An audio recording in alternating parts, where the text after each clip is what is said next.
Hey everyone, welcome back to Every Version Ever. My name is Jonathan North, and today's episode is the first half of my discussion with Eli Sanza on the silent versions of The Wizard of Oz.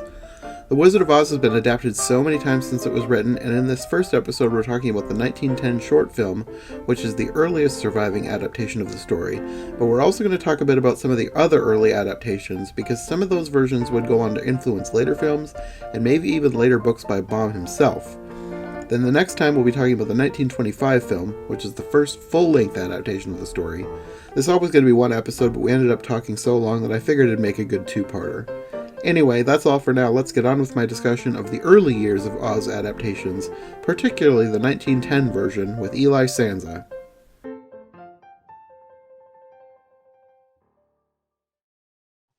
Okay.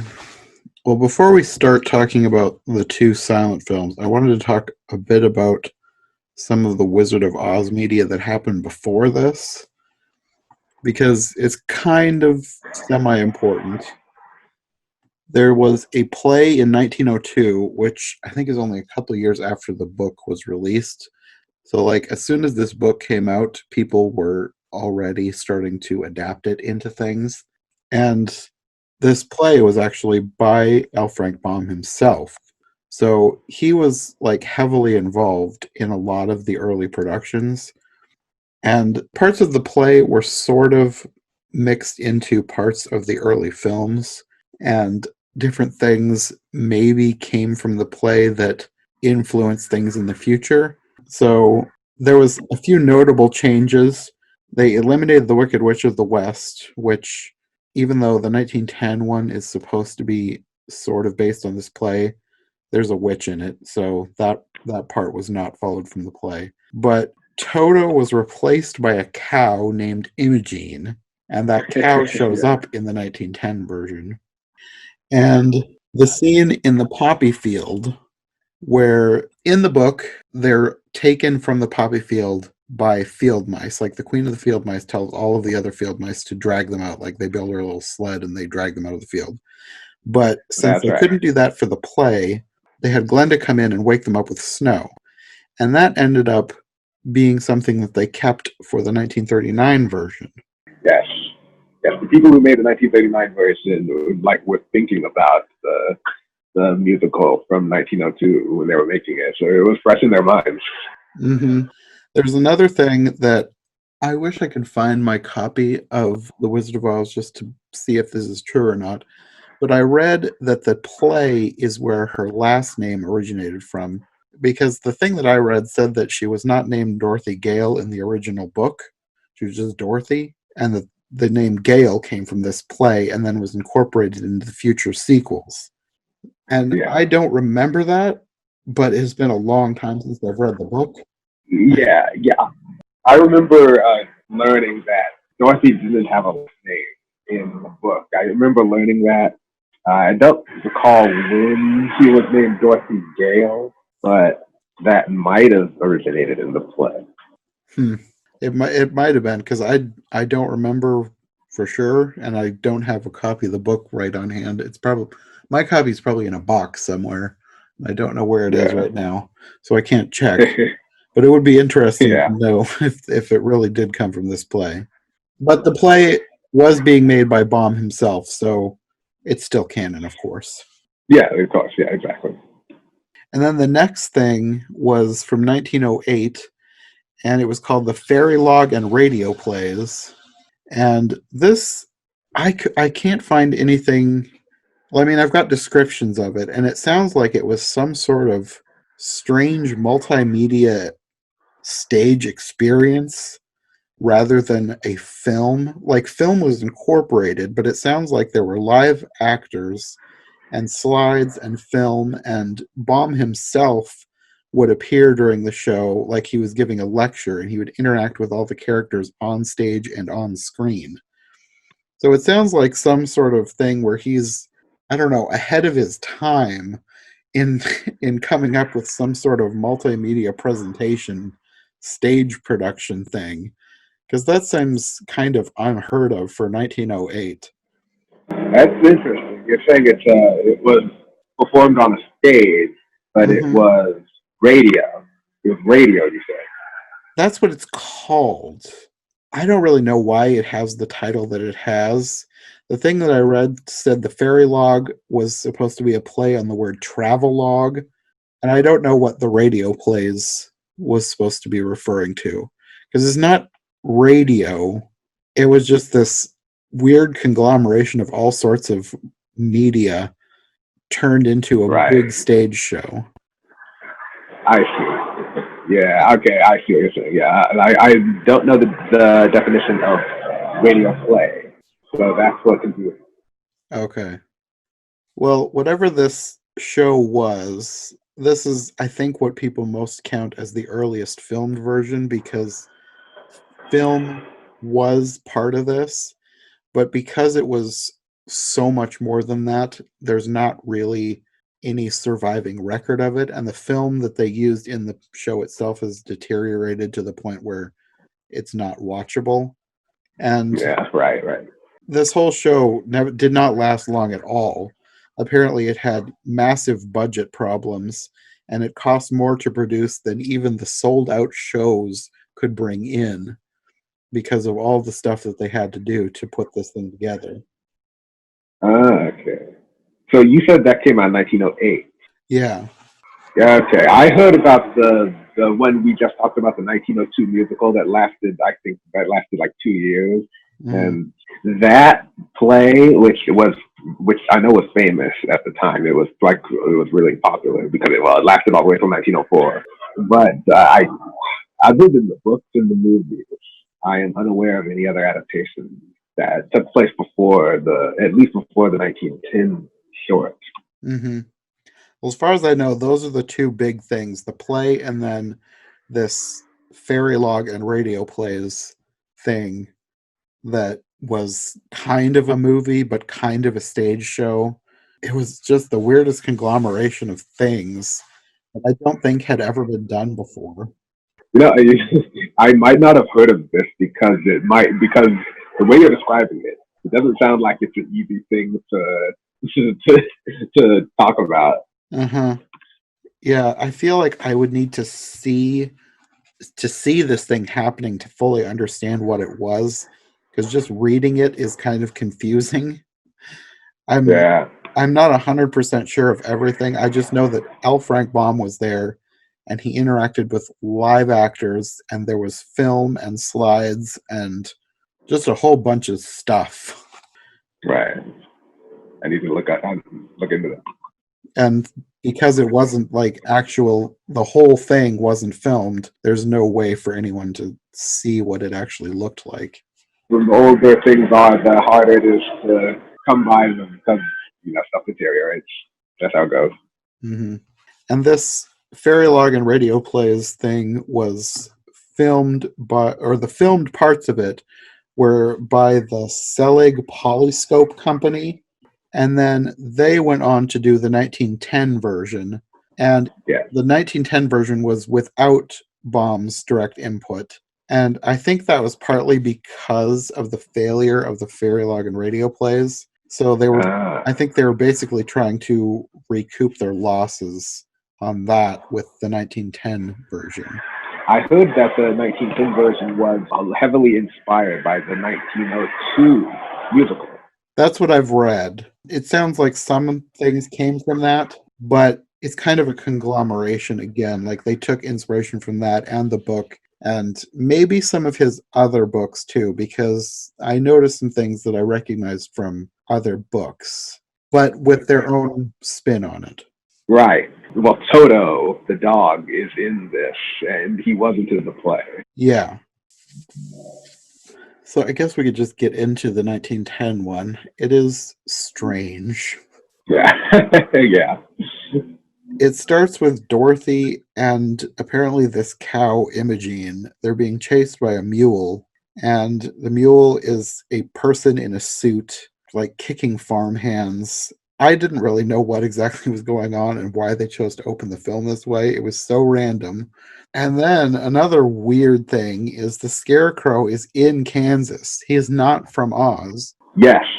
He's in Kansas. Yeah. As soon as I saw the Scarecrow was in Kansas and not in Oz, I realized, okay, they're going to be playing very loose with the book. I'm Yes, guessing. very loose. So Dorothy helps the Scarecrow down, and then apparently they see the tornado. And the Scarecrow grabs an umbrella because apparently that's supposed to be funny.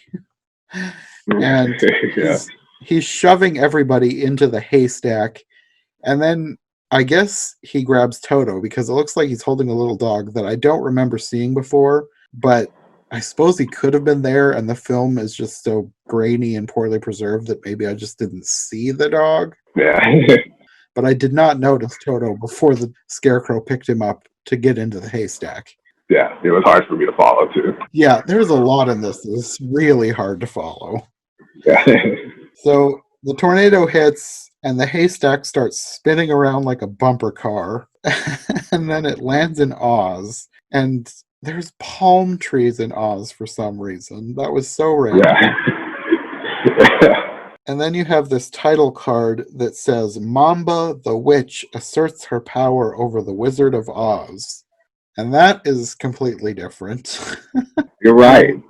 I don't know if they're trying to combine a couple of books because the witch in The Wizard of Oz is just the Wicked Witch of the West. But in another book, there is a witch named Mombi, and this is Mamba. So I don't know if Right. they just took the name from the other book, from the other witch, and then changed a letter. I don't know. Yeah. I'm not an authority on Oz lore, so don't ask me. I'm not really either, but I probably know more than the average person. Right. I've only read the one book. Yeah, I've read a few of the books. Yeah. Then I don't really know what was going on after that. She's apparently asserting her power, but there's like this dancing girl army, and I don't know what they were there for. I was very confused. I feel like this is the kind of thing that would be easier to understand if like if I like read if I like maybe if I saw the play and I read the books like this seems like it was otherwise it seems like I was a little too lost. Yeah, I felt very lost through a lot of this. Yeah. And then you have this proclamation apparently given by the Wizard of Oz, who is also the King of Oz, apparently, which that's not from the book. He says, Yeah. I will give my crown to anyone that releases me from the power of Mamba the Witch so I can go back to Omaha. And then part of this I could not read very well because of the film grain, and it was also in this Yeah. fancy script. So I don't know if I'm reading this exactly right, but this is what I think it says. On the level, as a wizard, I am a humbug and tired of this king business. And then there's the letters N and B, and I don't know what that's supposed to mean. And then he Yeah. says, wishing to keep this secret, I have issued this proclamation. Like, what? He wants to keep it secret, so he issues a proclamation about it. Yeah. And then he signed it, The Wizard of Oz, King. Yeah. At this point, the witch leaps into the picture, and there's a bunch of mayhem, and I can't tell what's happening. The one thing I will say about this one, they did a lot of good wire work, like with the witch jumping in there. And I think the Scarecrow was on wires at one point, like during the tornado, like falling out of the haystack or something. And then in the next scene too, Glenda coming in on wires. So I did it like that. They did it really well. Yeah, before its time, it was pretty interesting. You know, that some modern viewer of the 1910 short said that it reminded them of a school play. You know, it was when I was watching that short, it was like the camera was fixed the whole time. There was no editing involved really, and there was no like close-up shots. It was all like a camera, a fixed camera on a stage, and that's what it reminded me of. It felt like someone was filming a play. Yeah. Which had a charming like kind of quality to it, but it was kind of hard to like get any emotional investment into it when you could do it so clearly like amateurish kind of play. Thinking of it as like a school play is a good way of looking at it. It does make it seem a little more charming that way. Yeah, yeah. then you've got this other title card that says Glenda the Good changes Toto into a real protector. So then the little dog Toto is gone, replaced by this guy in a giant ugly suit. I don't really know why they did that. They just needed another giant animal suit. Yeah, apparently. Yeah, that was like as soon as they said protector, I was like, oh, this is another vague way of describing the action that I can't follow. Yeah, I don't know. The mule and the cow are still here too. They all came to Oz. Yeah, that's right. And there's also a lion coming in at this point. Yes. And Toto and the lion are like fighting or something. I don't know what's exactly going on here. Yeah, no, they're not. They don't make it clear. But I remember seeing that lion. There's a uh, very nice looking lion costume. That's not exactly like Bert Lahr, but it was decent. Yeah, it could have been worse. Yeah, it really could have. And at this point, they read the proclamation from the wizard, and then they find the Tin Woodman and save him, and then they have a weird dance party. I don't know why. They all started dancing. And Yeah, then you had all of these people in animal costumes on their hind legs. And because of the way these costumes are set up, they their front legs are lengthened to make the illusion of them walking on four legs more real, I guess. you're right. And these costumes, when they're on their hind legs walking, the forelegs are just kind of dangling disturbingly. Yeah, It was just, it was not a good choice. They shouldn't have done that. yeah. It's a little easier to forgive when you know when it was made, but still, that doesn't make it any less jarring. Yeah. So then they come to Mamba the Witch, and they're at her house, and there's something outside her house. It's another piece of good wire work, but it looks like a frog, except it has wings. And I don't know what it was supposed to be, but I actually really liked the costume, and I thought it was a good creature. I don't know what it was, but I liked it. No, me neither. And I also liked it. It was good. And then at this point, there's a bunch of random chaos, and I don't really know what all was going on. There was some sort of fighting happening. And then there's another title card. Dorothy learns that water is fatal to a witch. Yeah,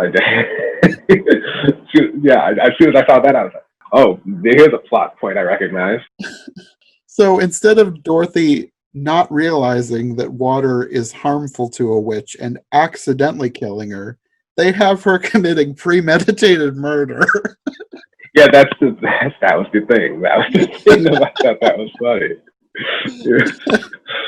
I don't remember how it happened in the book, but I don't think she intentionally murdered anybody. No, it was an accident. It was a total accident in Yeah, the book. yeah.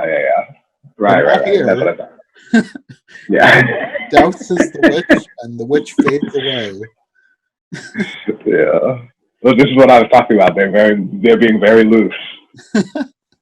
And then this army that I think was the witch's army, the Tin Man is like threatening them with his axe, and they run away, and everybody's free now. And Yeah. they go back, and there's another title card. Dorothy reaches Emerald City to claim the crown. And again, I can't really tell what's happening here. There's a bunch of soldiers marching, and they get inside, and there's another title card. The wizard free, the scarecrow made king. Yeah. So it sounded like Dorothy was going to be crowned king or queen or whatever they would have said, but no, it's the scarecrow now. And I guess the scarecrow being king is in the book, but they didn't make it very clear through the title cards. They made it sound like Dorothy was going to be the ruler. Yeah, but I remember seeing the part where the scarecrow put on the crown, and then that made it kind of clear that, like, I feel like as soon as Dorothy leaves to go back to Kansas, then the Mhm. scarecrow was like put in charge instead because didn't want to. Apparently, she didn't want to be the ruler, so instead, okay, scarecrow, you be the ruler instead. Yeah. Like that's what I gathered. That's what I gathered. Yeah, it does seem like maybe he was going to give it to her and she refused. And I thought, well, all of this was very confusing. I thought maybe she refused because she wanted to go home, but they never said anything about that. And then there's all this stuff with the wizard. It looks like he keeps disappearing because, and I thought at first it was like a bad cut, like it what they weren't being very professional with how they were editing, and maybe they just cut it weird. But then it happened again, so I thought maybe it was on purpose because at first it was like the Toto and the lion are attacking him, and he disappears, and then he's off to the side, and that's where he brings the crown out, and then eventually the scarecrow is made king, and then he starts dancing, and he disappears again and he comes in from the side. I'm like, he's already said he doesn't have any powers, so what's up with the disappearing? Like, I'm pretty sure they were doing that on purpose. I was very confused by what they were going for there. Yeah. There were so many things that were hard for me to follow. I don't even really have an opinion on this part. I was just like, well, I tried to understand this. Yeah. And then it says that the wizard is preparing for flight. And again, I can't really tell what's happening. I think that dancing girl army from the beginning is back. But then one of them puts up a sign that says, Union rules, no work after 12. And Dorothy comes in and starts laughing about it. I was like, what? This is so random. I don't understand. Yeah. Oh man. I couldn't even review this. I can't review this film. I really. It's so bizarre. Yeah. And then it says the wizard bids goodbye to Oz, and then he's in the hot air balloon, and it's sort of bouncing weirdly. And I don't really know why. I don't think that's accurate. I'm pretty sure hot air balloons don't bounce repeatedly before taking Pretty off. sure. And then he starts randomly pulling animals out of a bag. Yeah. There's like, he has a rabbit, he's got a bunch of birds. I don't know, like, what is going on here? I don't understand. Yeah. I feel like that maybe in the script it was clear, but it wasn't for the audience, maybe. I don't know. I have no idea. Yeah, me either. Then I don't know exactly. This confused me too because it seems like he just forgets Dorothy. Like in the book, Dorothy is supposed to go with him, and then the balloon ends up taking off without her. But here, yeah, I remember that. They don't even talk like he's going to take her. So maybe he wasn't even planning on it, but he just leaves her there. And there's no mention of her ever going back. And then, very randomly, it's like they have these random slaves leading actual real live camels and riders dressed like Arabian princes coming through. And then the Scarecrow and Tin Man start dancing, and then that's the end. And I'm just like, what is happening?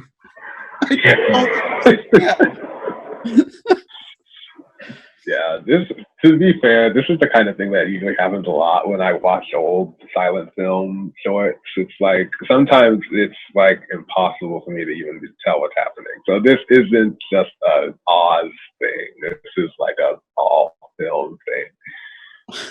Okay. I was just like, it just kept getting more and more confusing. And then that end coming out of nowhere. What is with the slaves and the camels and the Arabian princes? Yeah. What does that have to do with literally anything? Yeah, it would have been a little like if they had followed the book more accurately, then maybe we would have understood it better. But they kept adding new stuff, and that wasn't helping. Yeah, I don't know. But that's the end of the 1910 version. So confusing. Yeah. Apparently, this movie was later followed by like 3 or 4 sequels, but they're all lost. Yeah, I heard that, yeah. It's like they don't exist anymore. Yeah, which I don't know whether or not to be disappointed about that.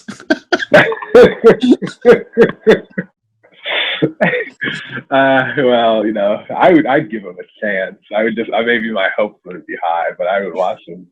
I would watch them out of curiosity, but after watching this, I would not expect to understand what was going on at all. No, no.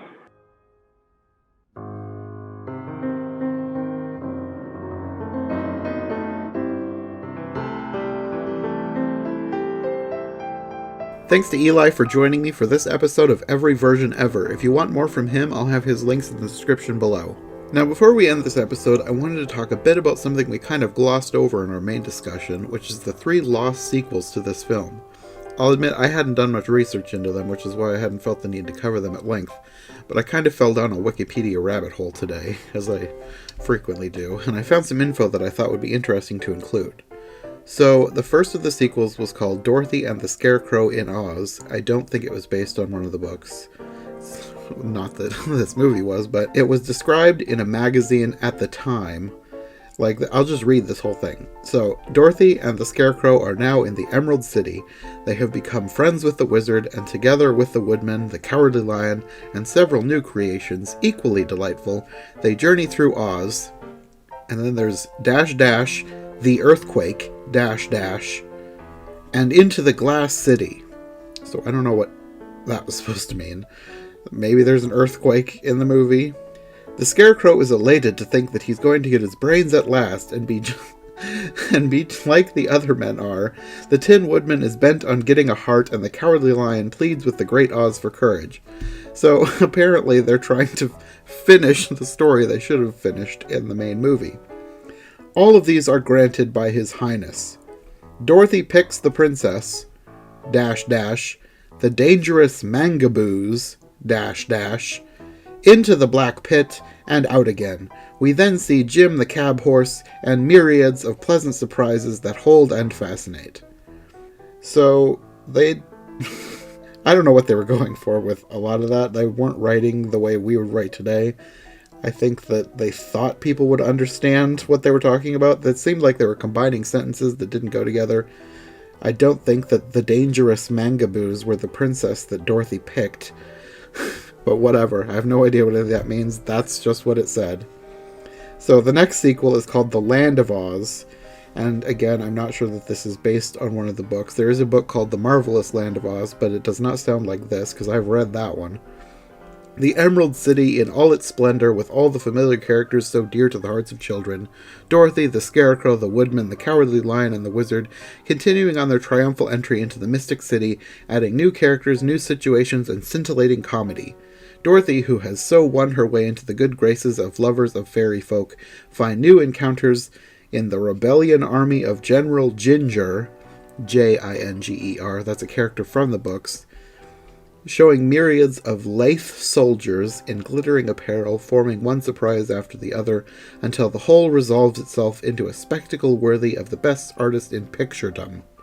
Those who have followed the 2 preceding pictures of this great subject cannot but appreciate The Land of Oz, the crowning effort of the Oz series. One other thing that I thought is interesting to mention, they talk like the wizard, it says the wizard is here, even though he left in the hot air balloon at the end of the last one. So apparently he didn't get back to Omaha. I don't know what happened there, but he was back in these. So the last movie is called John Doe and the Cherub, and this may not actually be a sequel, but it's based on another Oz book, and it's listed as perhaps a sequel. I don't know. I haven't actually read this book. I've read about it on Wikipedia. Basically the same thing, right? And apparently this wasn't originally an Oz book, but characters from the book later on show up in Oz books. I don't know. I haven't read it, so I can't say for sure. That's just what I read about it. Anyway, John Doe and the Cherub. John Doe, spelled D-O-U-G-H, is about a living gingerbread man. And apparently, from what I've read, the way he comes to life is maybe racially questionable, because there's like a magic potion from this Arab man, and then once he becomes alive, the Arab man is now chasing him, trying to eat him. And that's the main plot of the book, apparently. Like I said, haven't read it, but it's one of those things that you just have to go, I guess this is the time in which it was written. It would not be written this way now. But anyways, beyond a few racially questionable elements in the story, the thing that I found most interesting was the character of Chick the Cherub.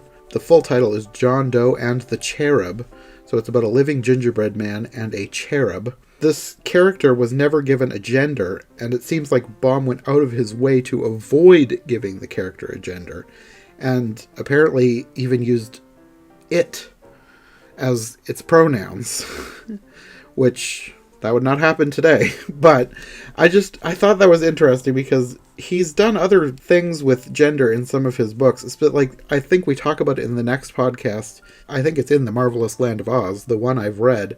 One of the main characters, who becomes one of the main characters in the rest of the series, is Queen Ozma of Oz. In the book, it's revealed that she was actually a boy. Like, she started life as a girl, was transformed into a boy, and then was later revealed to be the true Queen of Oz, and was transformed back into a queen. So I just found it interesting that Baum was thinking like this, and that would not have been characteristic of people of that time. I just thought that was interesting. And I don't know that I would have found it so noteworthy as to come back and make a whole little mini segment on it, except for the fact that the article I was reading went on to talk about how this character was received. Apparently, Baum's publishers were really against the idea that Chick's gender went unspecified, but he refused to rewrite it, and they relented. But they ran a contest asking readers of the book to tell them what they thought that Chick was in 25 words or less. And the winner of the contest was a little boy who said that Chick was probably a girl, because if they were a boy, they would have eaten the gingerbread man at once, whether he agreed with them or not. I don't know, I just found that so funny, I had to share it. It didn't really have anything to do with the movie adaptation that is now lost, just the book it was based on, but I figured most people wouldn't know any of that, so I threw it in there. Anyway, I think that's all for now. Like I said at the beginning, I'll be back with Eli next time. We're going to be talking about the 1925 adaptation. So thanks for listening, and we'll see you next time on Every Version Ever.